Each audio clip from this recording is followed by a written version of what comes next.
3명이라니. 과연 라봉은 누구인가? 이 방법을 써보시기를 완전 강추드려요. 나에 대해서 마인드맵하는 거. 제 일단 MBTI는 인프피예요. 인프피. 그리고 애니어그램은 4번. 안녕하세요 여러분, 라봉입니다. 제 구독자가 3,000명이 넘었어. 오늘은요, 라봉은 누구인가 2탄. 1탄 찍을 때 하나를 다 찍은 다음에 너무 분량이 많아서 1탄으로 쪼갰는데 2탄이 마음에 안 들어서 2탄을 다시 찍고 있어요. 네. 원래 2탄까지 이어질 생각은 없었지만 제가 말이 너무 많네요. 오늘은요, 저의 취향과 그리고 유튜브를 시작하게 된 계기에 대해서 말해보려고 합니다. 일단은 제가 좋아하는 거는 전 좀 여유로운 거 되게 좋아해요. 이렇게 막 바쁘게 사는 거는 너무 스트레스를 받고 여유 있는 걸 좋아해요. 그래서 좋아하는 장소로는 카페, 그리고 요가하는 거 되게 좋아해요. 요가원의 그런 여유로운 좀 시간이 느리게 가는 장소들 너무 좋아하고, 그 다음에 낮잠을 자는 시간, 그리고 아침에 늦잠 자는 거, 이런 것들 너무 좋아해요. 그래서 총체적으로 봤을 때 저는 여유로운 걸 되게 좋아하는 것 같아요.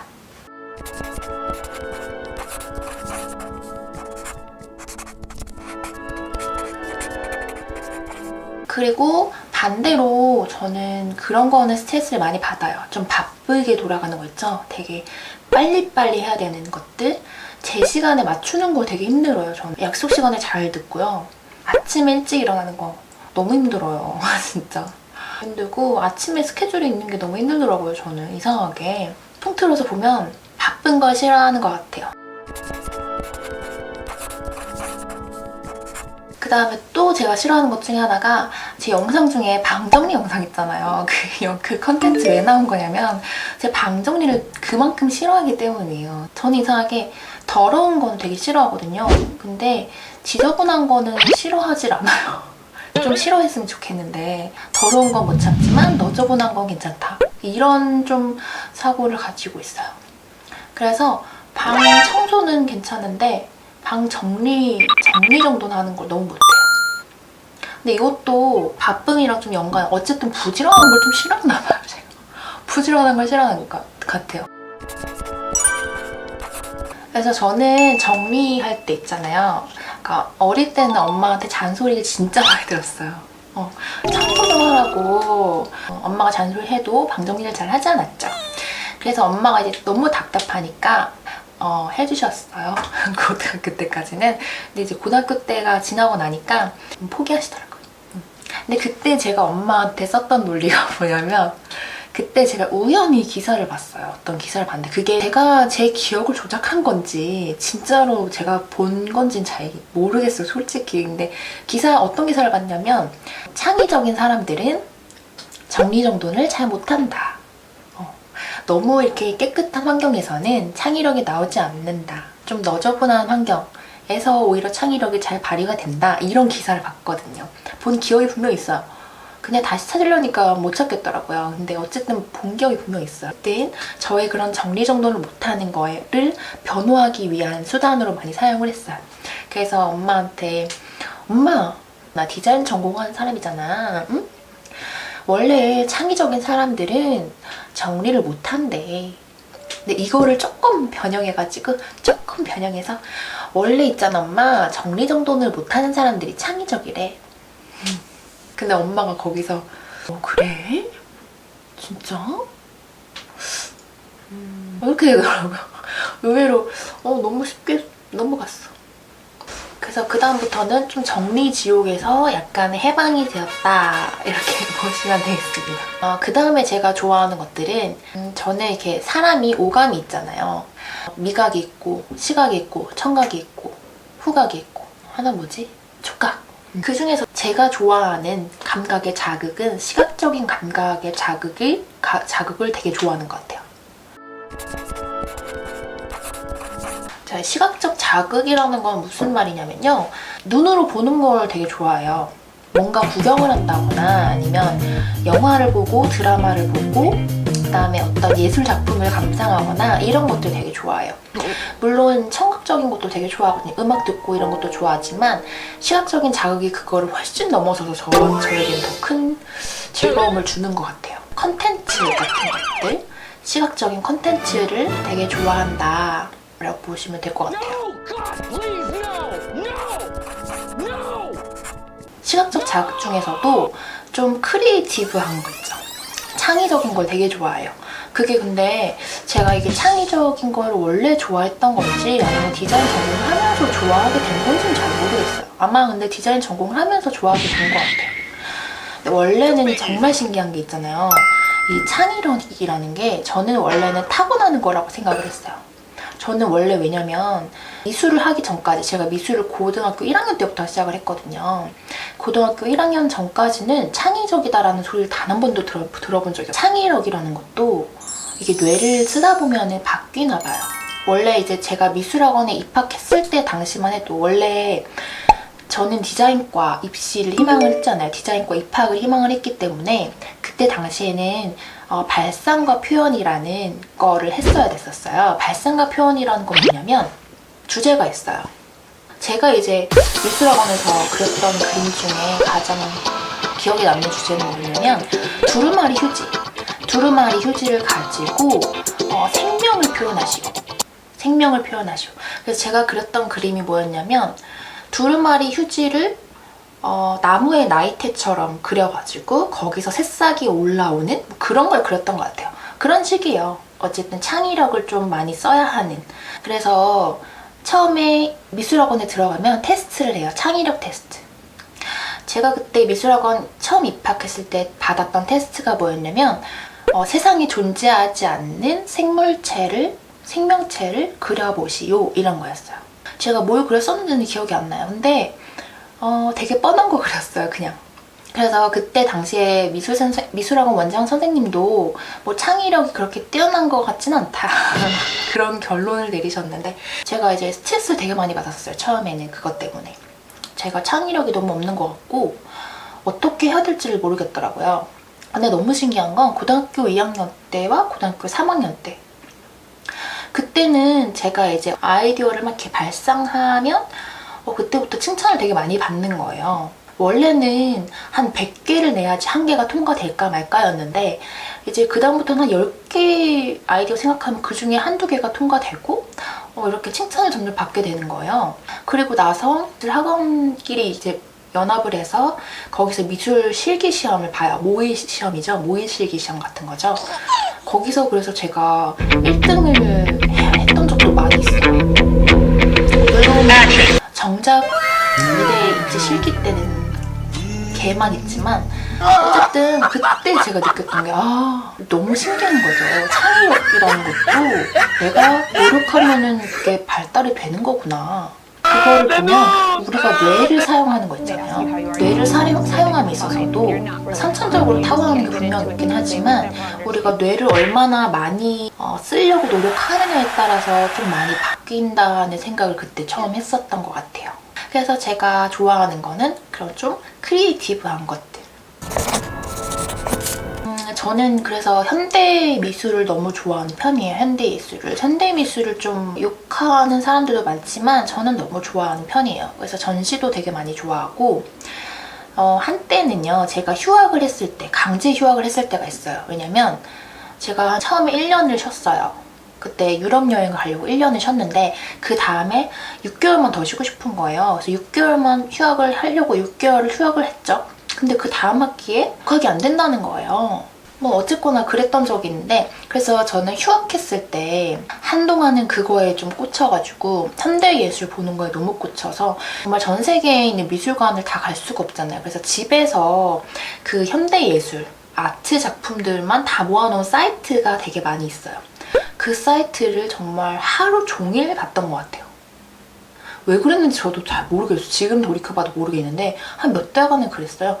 그거를 계속 그냥 스크롤해서 계속 보는 거예요. 그 중에 마음에 드는 거 있으면 저장해 놓고 또 계속 보고 왜 그런지 모르겠어요, 저도.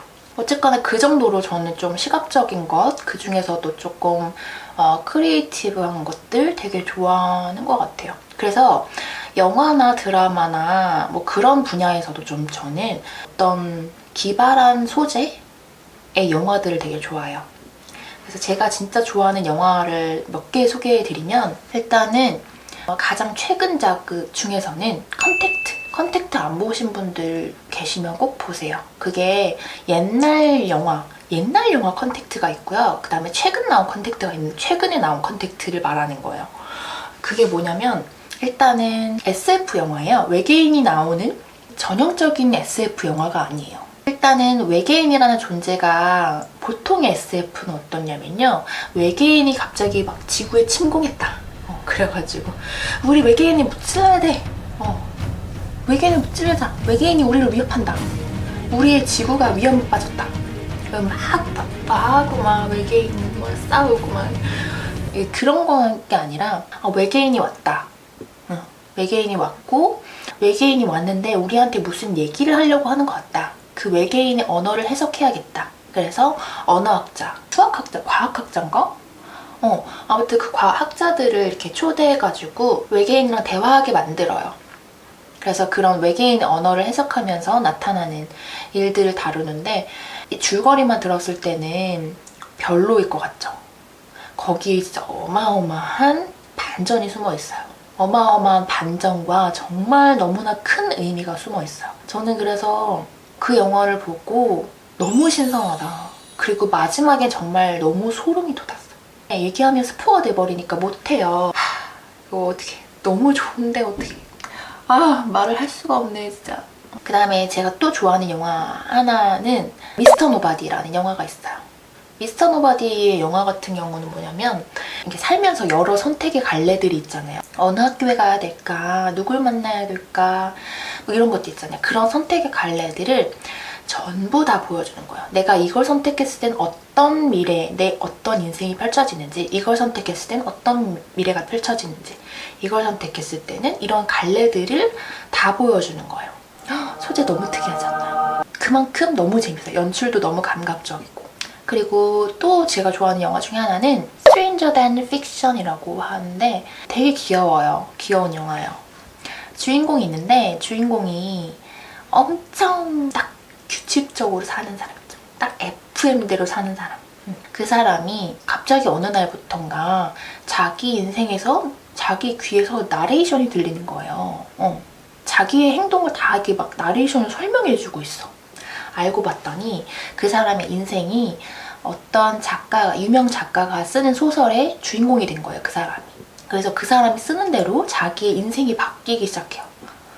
그런 내용인데, 소재가 특이한 만큼이나 영화도 너무나 잘 만든 영화예요. 스토리가 너무 탄탄해서 정말 좋아하는 영화 중에 하나예요. 그래서 저는 이제 드라마, 영화 이런 걸 볼 때도 좀 그렇게 좀 기발한 소재, 좀 특이한 소재의 영화들을 좀 좋아하는 편인 것 같아요.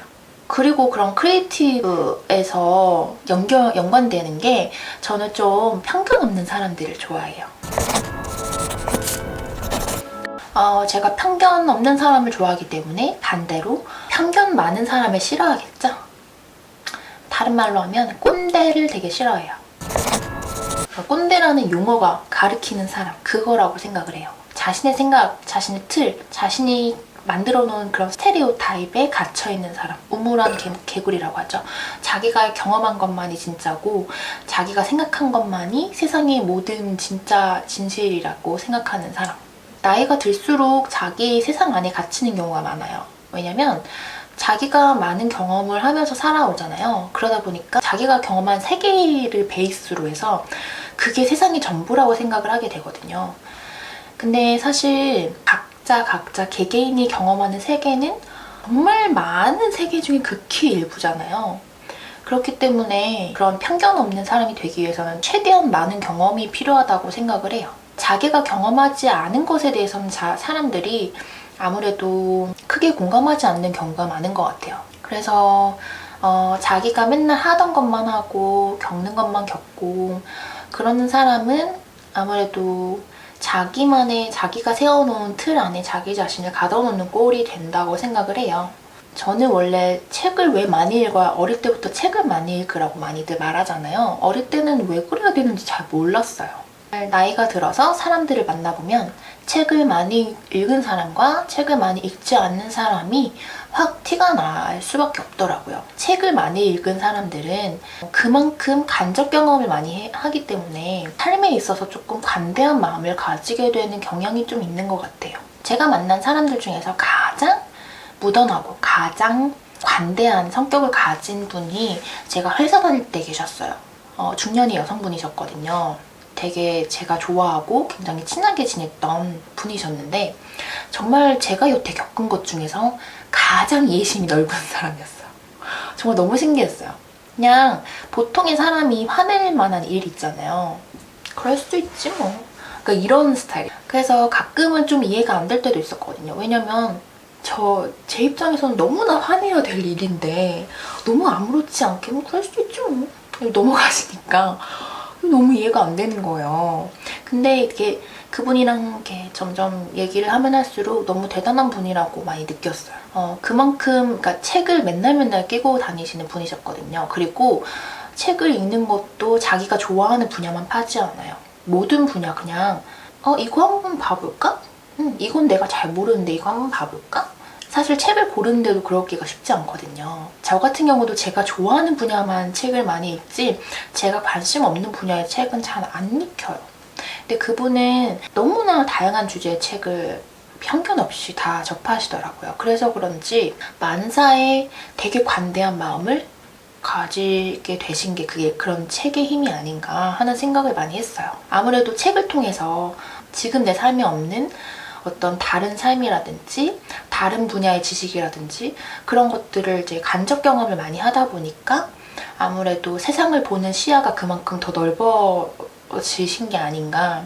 그래서 저도 최대한 제가 보고 싶은 거 말고 더 많은 세계에 눈을 좀 관심을 두고 눈을 좀 돌리고 그러려고 노력은 많이 하는데 잘 되고 있는지는 모르겠지만 어쨌든 그 새로운 생각을 얼마나 잘 받아들이느냐. 어쨌든 세상은 계속 변하잖아요. 근데 세상이 변하고 사람들의 인식도 변하고 사람들의 생각도 다 시기마다 다 변하기 마련인데 옛날에 그런 사고방식에 gat혀 있어서는 더 이상은 안 되는 것 같아요. 그래서 최대한 저도 뭔가 새로운 개념, 새로운 유행, 새로운 개념, 그리고 새로운 생각, 새로운 패러다임 이런 거에서 그렇게 막 비판적으로 보기보다는 조금 더 열린 마음으로 받아들이려고 노력을 하고 있는 편인 것 같아요. 그래서 저는 그 드라마 중에서도 그렇게 약간 편견을 부시는 장면들이 나오면 그게 너무 좋더라고요. 최근에는 제가 요즘에 그녀의 사생활 드라마를 보고 있거든요. 김재우 남자 주인공이 진짜 되게 멋있다라고 느꼈던 순간이 뭐였냐면 여자 주인공 친구하고 같이 덕질을 하는 모습을 보고서는 내가 너무 편견에 갇혀 있었어. 사랑하는 사람이라고 해서 꼭 남자일 필요는 없지. 나는 정말 편견 덩어리였어. 그러니까 이런 장면이 나오는데 거기서 너무 멋있는 거죠. 자, 결론적으로 그래서 제가 좋아하는 것, 저의 성격을 종합해보면요. 내성적인데 자유를 사랑하는 게으르고 배짱이 같은 사람이다. 돈 많은 백수가 되고 싶습니다. 제가 유튜브를 시작하게 된 계기. 일단 유튜브 같은 경우는 제가 작년 퇴사하고 나서 시작을 했어요. 유튜브를 왜 시작하게 됐냐 하면요.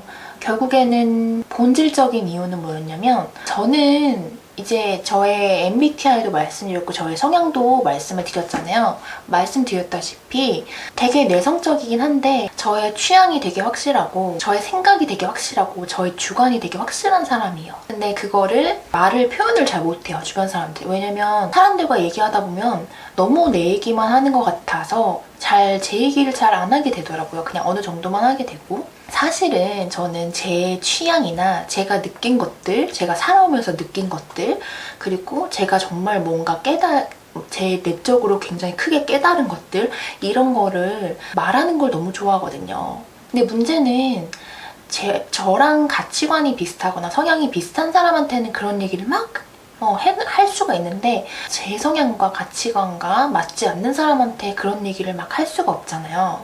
그 사람이 별로 흥미가 없을 수도 있고 그런 얘기 흥미가 없을 수도 있고 그런 얘기 불편해할 수도 있고 그러다 보니까 그런 거를 말할 곳이 너무 필요했었어요. 그 당시에 어딘가 제가 저의 주장, 저의 생각, 제가 느낀 것들 말할 곳이 굉장히 절실하게 필요했었어요.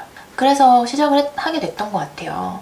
제가 퇴사를 하고 느끼는 것들, 제가 회사 생활을 하면서 느꼈던 것들, 그리고 퇴사를 하고 여행을 다니면서 느꼈던 것들, 그리고 내적으로 나를 성숙하게 만든 어떤 깨닫게 되는 순간들이라든지 그런 걸 다 공유를 하고 싶은 거예요. 그래서 유튜브를 시작을 하게 된 것 같아요. 그러면 너는 유튜브로 뭘 할 거야 대체? 유튜브로 뭘 할지는 잘 모르겠어요. 일단은 솔직히 말씀드리면 모르겠어요. 저는 일단 처음에는요, 원래 제가 유튜브를 처음 시작했을 때 주제를 먼저 잡아야 되잖아요. 근데 저 주제를 정하는 게 너무 어려운 거예요. 왜냐면 처음에 일단 여행으로 주제를 잡긴 잡았어요. 근데 저라는 사람이 항상 여행만 다닐 수는 없거든요. 갑자기 막 연애 얘기가 하고 싶기도 하고 갑자기 막 철학적인 얘기가 하고 싶기도 하고 제가 말하고 싶은 주제가 사실 너무 다양해요. 왜냐면 영상을 만드는 것도 제가 하고 싶은 마음이 들어야지 만들 수가 있는 거잖아요. 근데 한 가지만 제가 집중적으로 파기에는 제가 저의 인프피 성향 아시죠? 여러 가지 다 벌려놓고 끝내는 게 많이 없다. 제대로 끝내는 게 별로 없다. 원래는 여행으로 시작을 했지만 근데 여행 얘기만 하기가 또 싫은 거예요. 그리고 여행도 어차피 제가 돈이 없고 시간이 없어서 가지 못하게 됐어요. 그래가지고 근데 여행 말고 다른 하고 싶은 얘기들도 되게 많은데 이러면서 뭐 다른 이거 얘기했다가 저거 얘기했다가 막 이렇게 됐죠. 그래서 앞으로도 전 솔직히 내가 유튜브로 내 채널을 뭘로 어떻게 만들어야 되겠다 이런 생각이 별로 없어요. 제가 하고 싶은 거 아무거나 하려고요. 아무거나 할까 봐요. 저의 영혼의 흐름대로 이렇게 흘러가는 하나의 저는 제 채널, 유튜브 채널도 하나의 저라는 사람이 표현하는 어떤 인격체라고 생각을 해요. 사람이 살면서 한 가지만 하면서 할 수는 없잖아요. 이것도 해보고 저것도 해보고 저희 유튜브 채널도 그렇게 되지 않을까. 대신에 그건 있어요. 제가 말하고자 하는 주제 혹은 제가 보여드리고자 하는 주제는 항상 바뀔 수 있겠지만 그래도 여러분들이 궁금해하실 만한 주제가 무엇인지는 항상 염두를 해두고 있다는 점. 아무래도 이제 제가 컨텐츠를 만드는 사람이다 보니까 30대인 여자인 라봉이 요즘은 또 어떤 것에 꽂혀 있는지 어떤 생각을 하고 있는지 그런 것들이 저의 또래의 같은 여성분들하고 좀 공감대를 많이 형성할 수 있지 않을까 그런 생각을 좀 많이 해요. 지금까지 누적 구독자 수 3,000명이 되었는데 감동이에요. 요즘 너무 행복한 거 아시죠 여러분? 진짜 너무 감격스럽고 진짜 너무 아직도 믿기지가 않아요 사실. 원래 제가 채널에 구독자가 별로 없을 때는 하나하나 다 댓글도 달아드리고 하트도 달아드리고 했는데 지금은 이제 댓글도 많아지고 썩 기분 좋지 않은 댓글들도 달리고 이러다 보니까 이제 그게 좀 망설여지더라고요. 대댓글 달고 하트 달고 이러기가 좀 망설여지더라고요. 왜냐면 제가 좋아하는 댓글, 제가 마음에 드는 댓글만 하트 누르는 거 너무 찌질해 보이지 않나? 그래서 저는 원래 이렇게 소통을 다 이제 해드리는 유튜버가 되고자 했지만 그런 좀 문제가 있더라고요. 그래서 제가 댓글을 안 달아드린다, 하트를 안 달아드린다 하더라도 너무 섭섭하게 생각하지 마시고 이런 이유가 있으니까요. 다시 한번 감사의 말씀을 드리면서 저 라봉과 저 라봉에 대해서 이렇게 다 보여드렸어요. 이제 저랑 랜선 친구 해주실 건가요? 어디 한번 해주실 건가요? 한 번만 해주시면 안 될까요? 그러면 다음 영상에서 또 흥미로운 주제를 가지고 다시 돌아오도록 할게요. 오늘도 시청해주신 분들 감사드립니다. 안녕.